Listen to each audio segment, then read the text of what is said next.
Imagine a factory-made chopper that looks like it crawled out of a custom shop, but can be ridden to work on Monday. That's the Fury. Sexy, stretched, and seriously surprising.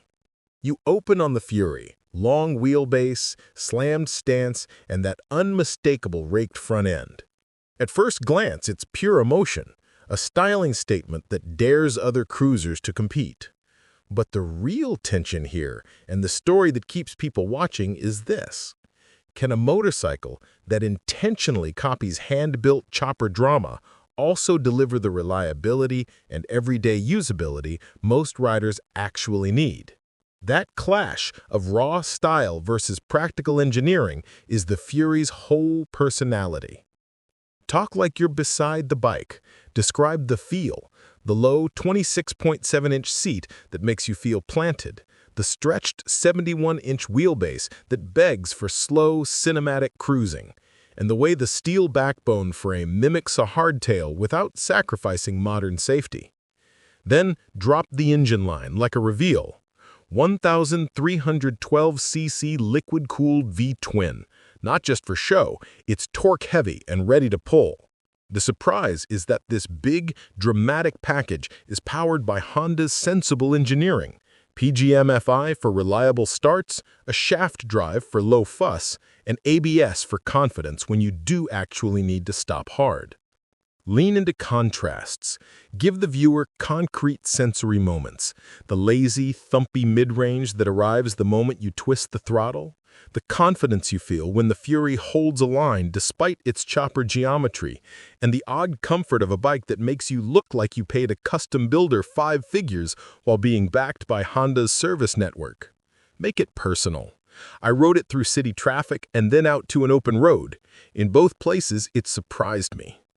Drop the specs casually as proof points, not a data dump. The 52-degree V-twin, about 57 horsepower where it matters, low in the rev range, 5 gears, and that relatively modest 3.4-gallon tank that keeps the Fury lean.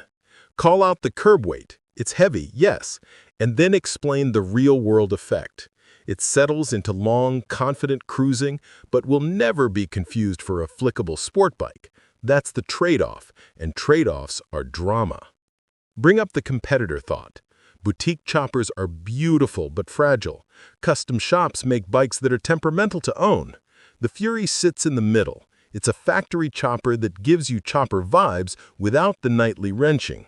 That's the emotional payoff. You get the look and the lifestyle without the lifestyle of maintenance anxiety.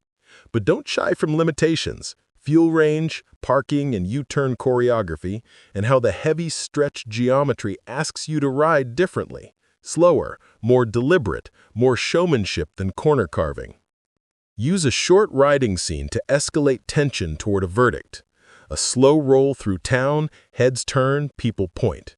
Then a highway burst where the big twin peels through mid-range cleanly and the shaft drive smooths the experience. Mention the unexpected nice things, low-maintenance shaft, ABS, and Honda reliability that mean weekend disappearances don't end in phone calls to a custom shop mechanic. Finish with a crisp, honest verdict spoken like a friend. If your priority is jaw-dropping style and the kind of presence most bikes only dream of, and you want that backed by sensible engineering so it's not a museum piece you can't ride, the Fury is rare. Maybe the best factory answer to the chopper fantasy.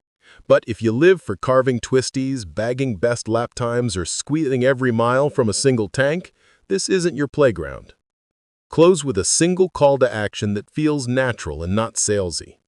If you love the idea of a chopper you can actually use, drop a comment. Tell me where you'd ride this Fury first. Hit subscribe if you want more honest takes on bikes that blur the line between fantasy and reality.